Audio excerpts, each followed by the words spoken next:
वंदे वंदे। आज इस सैनिक कॉलोनी के हमारे भाई राकेश धुन्ना जी के बहुत अच्छे प्रोग्राम में, क्योंकि सैनिक कॉलोनी के सभी सम्मानित व्यक्ति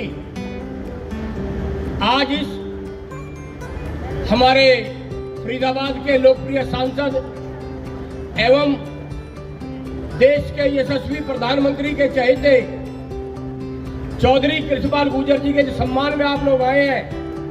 हमारी बहन मंत्री श्रीमती रेखा जी, सम्मानित मंच अनीता बहन जी और सभी साथियों को मेरा हाथ जोड़कर राम राम, सत श्री अकाल जी।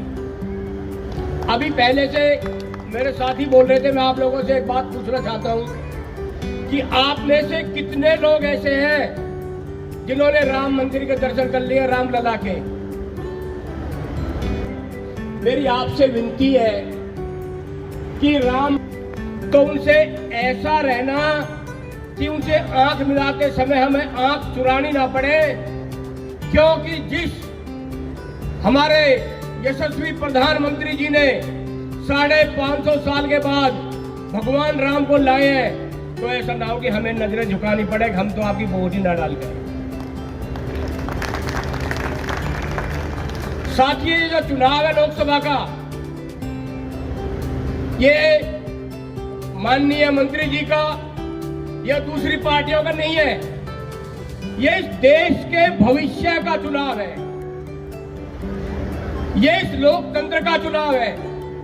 जो इस धरती मां पे रहता है, जो उस परमात्मा से प्यार करता है, वो देश के चुनाव में जरूर भागीदार बनेगा और देश को मजबूत करने के लिए अपनी वोट नरेंद्र मोदी जी को देगा।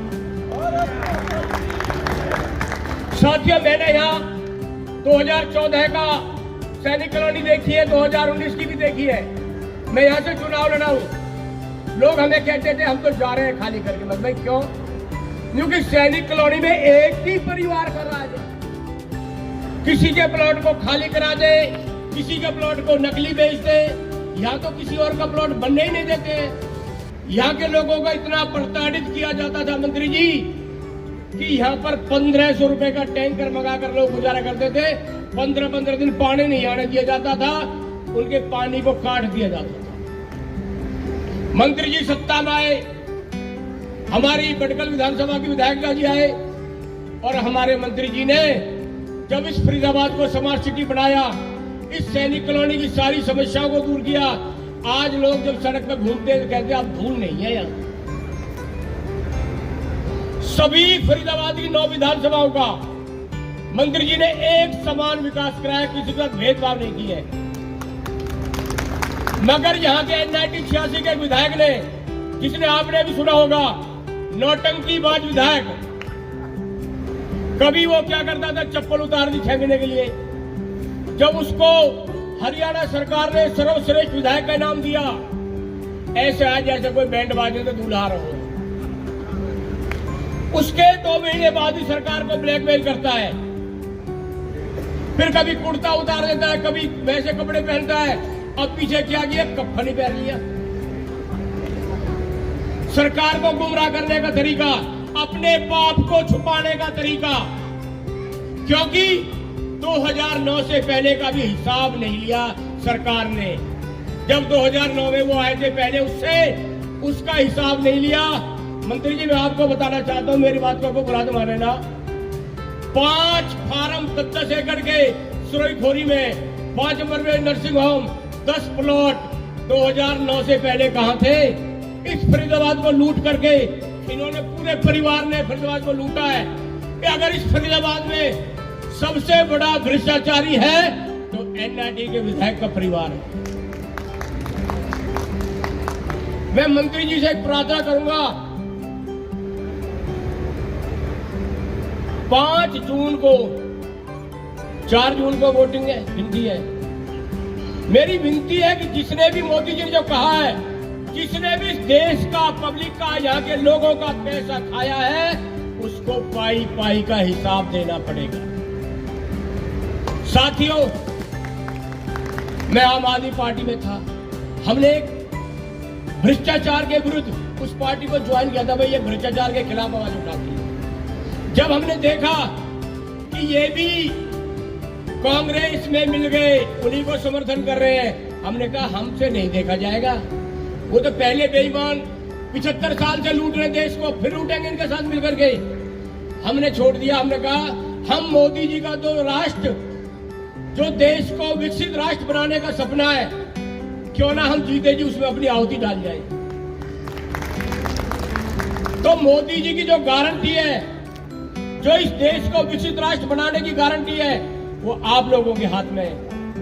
आपका दिया हुआ एक वोट नरेंद्र मोदी जी का इस देश को विकसित राष्ट्र बनाने के काम आएगा।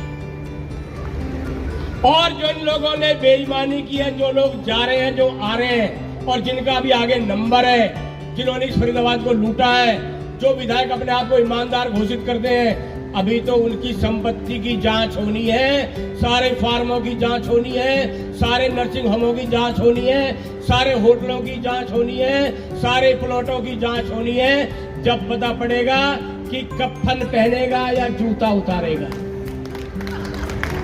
तो मेरी आप लोगों से विनती है, ज्यादा तो मैं नहीं कहूंगा, मंत्री जी बोलेंगे, बताएंगे देश के बारे में, कि ऐसे लोगों से, नक्कालों से सावधान रहे, जिन्होंने सैनिक कॉलोनी को खत्म करने का काम किया है। अगर मंत्री जी ना होते, इस फरीदाबाद को स्मार्ट सिटी ना बनाते, तो आज आप लोग सैनिक कॉलोनी छोड़कर 2 नंबर या 3 नंबर में वहीं रहते।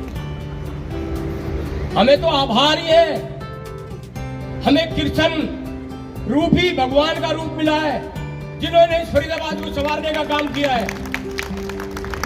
और इनकी कहानी आपको पता है, पड़ोसियों की, कि इन्होंने इस फरीदाबाद के साथ क्या किया है। 2014 से पहले का भी फरीदाबाद था। इस 3 नंबर वाले रोड पर खड्डे थे, जैसे गांव में होती है ना तगड़े, ट्रैक्टर से निकालते हुए, ट्रैक्टर खींचकर कारों को निकालते हुए, जहां बहन जी का घर था, रे जो दुकानें, मस्जिदें, सीधा हमने अपनी आंखों से देखा है। इस शहर के लोगों की पिटाई होते हुए हमने देखा है। इस शहर के लोगों की दुकानें लूटते हुए हमने देखा है। यहां पर मोहन सिंह भाटिया, बहन जी, सरदार राणा जी हर तीसरे दिन फरीदाबाद का दुकानदार को पिटता था, कोई लूटता था। अगले दिन पता चलता था सैनिक कॉलोनी से समझौता होकर दबाव में आ गया। इनका एक नारा है कि जीत गए तो लूटेंगे और हार गए तो कूटेंगे। क्या आपको ऐसा सांसद चाहिए, या कृष्ण भगवान के रूप में कृष्ण अवतार बैठा है ऐसा सांसद चाहिए, जो गरीब का, महिलाओं का, नौजवानों का, सबका सम्मान करता है, सबका काम करता है।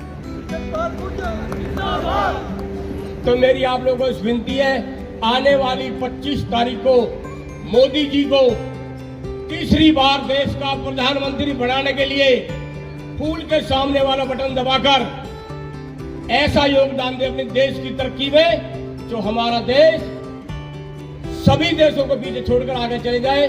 जय हिंद, जय भारत।